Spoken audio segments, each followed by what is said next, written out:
ప్రధాని నరేంద్ర మోడీ నాయకత్వంలో బీజేపీ ప్రభుత్వం ప్రవేశపెట్టిన పలు సంక్షేమ కార్యక్రమాల వివరాలను సామాన్యులకు సైతం తెలిసే విధంగా బీజేపీ శ్రేణులు కార్యాచరణ రూపొందించడం జరిగిందని రాష్ట్ర మహిళా అధ్యక్షురాలు నిర్మల కిషోర్ తెలిపారు.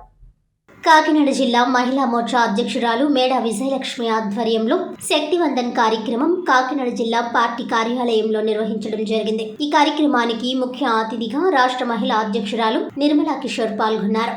శక్తివందన్ కార్యక్రమంతో పాటు రాబోయే మార్చి నెలలో 4, 5, 6 తేదీలలో నిర్వహించబోయే నారీ శక్తివందన్ కార్యక్రమానికి సంబంధించి సన్నాహక సమావేశాన్ని నిర్వహించుకోవడం జరిగింది. ఈ కార్యక్రమంలో రాష్ట్ర ప్రధాన కార్యదర్శి సాలగ్రామ లక్ష్మీ ప్రసన్న, రాష్ట్ర కార్యవర్గ సభ్యులు తుమ్మల పద్మజ, జోనల్ ఇన్ఛార్జ్ విశ్వనాథపల్లి ఉమా మహేశ్వరి, జిల్లా ఉపాధ్యక్షులు పెండెం శ్రీదేవి, కార్యదర్శి గుటూరు పద్మ, సత్యకుమారి, ప్రసన్నకుమారి, గట్టి సత్యనారాయణ, నాయకులు, కార్యకర్తలు పాల్గొన్నారు.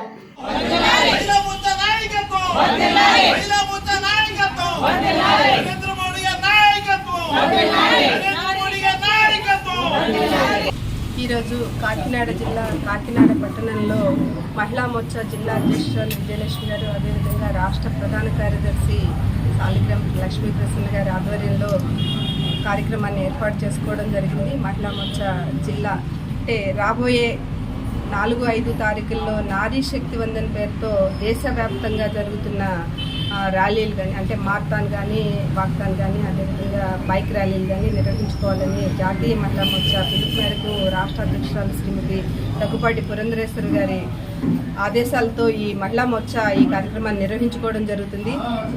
దేశం మొత్తం మీద మహిళల యొక్క భద్రత చూసినట్టయితే మిగతా దేశంలోని మిగతా రాష్ట్రాలకు భిన్నంగా పశ్చిమ బెంగాల్లో ఉన్న పరిస్థితుల్ని మనం గమనించినట్టయితే పశ్చిమ బెంగాల్లో మహిళల మీద జరుగుతున్న హింసాకాండ ఏదైతే ఉందో దాన్ని వ్యతిరేకిస్తూ మేము ఈ నారీ శక్తి వందన్ కార్యక్రమాన్ని నిర్వహించుకోవడం జరుగుతుంది.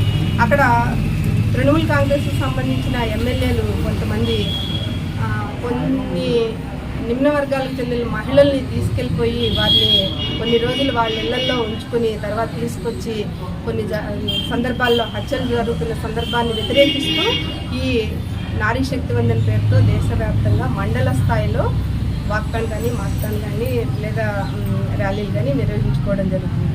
ఇదే క్రమంలో జిల్లాల్లో సమావేశాలు ఏర్పాటు చేసిన సందర్భంలో గౌరవ ప్రధానమంత్రి నరేంద్ర మోడీ గారు తీసుకున్న సంక్షేమ పథకాలు మహిళల యొక్క ఆర్థిక సాధికారత కోసం, రాజకీయ సాధికారత కోసం, రక్షణ భద్రత కోసం తీసుకున్న ఏవైతే సంక్షేమ పథకాలు ఉన్నాయో అవన్నీ కూడా మహిళలకు చేరువ చేసే ఉద్దేశంతో ఈ సమావేశాలు నిర్వహించుకోవడం జరుగుతుంది.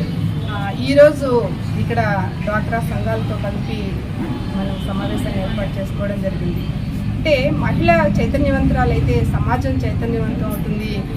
మనం భారతీయ జనతా పార్టీ తీసుకున్న సంక్షేమ పథకాలు ఏవైతే ఉన్నాయో అవి గర్భస్థ శిశువు నుంచి అంతిమ దశ వరకు కూడా ఆ పథకాలు నిర్మాణం చేసుకోవడం జరిగింది. గర్భం దాల్చినప్పటి నుంచి ఐసిడిఎస్ ద్వారా అందిస్తున్న పోషకాహారాన్ని, అదేవిధంగా మాతృత్వందన ద్వారా హాస్పిటల్స్ ఇస్తున్న కిట్స్ని, ఇంకా మహిళలు పొగబారిన పడకుండా ఉండడం కోసం ఉజ్వలాలో గ్యాస్ స్టవ్లు ఇవ్వడం, వ్యక్తిగత మరుగుదొడ్లు, మహిళ యొక్క ఆత్మరక్షణ మరియు భద్రత కోసం వ్యక్తిగత మరుగుదొడ్లు ఇవ్వడం, ఆర్థిక సాధికారత కోసం ముద్రా లోన్స్ ఇవ్వడం.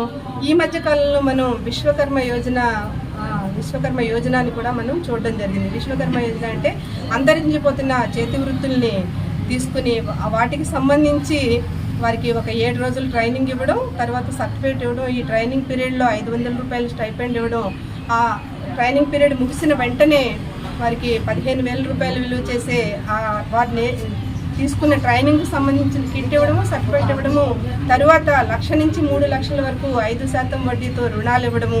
అంటే మన సమాజంలో సాంప్రదాయంగా వస్తున్న వృత్తులు అంతరించిపోకుండా వారికి చైతన్యవ్వడం కోసం ఈ విశ్వకర్మ యోజన తీసుకోవడం జరిగింది.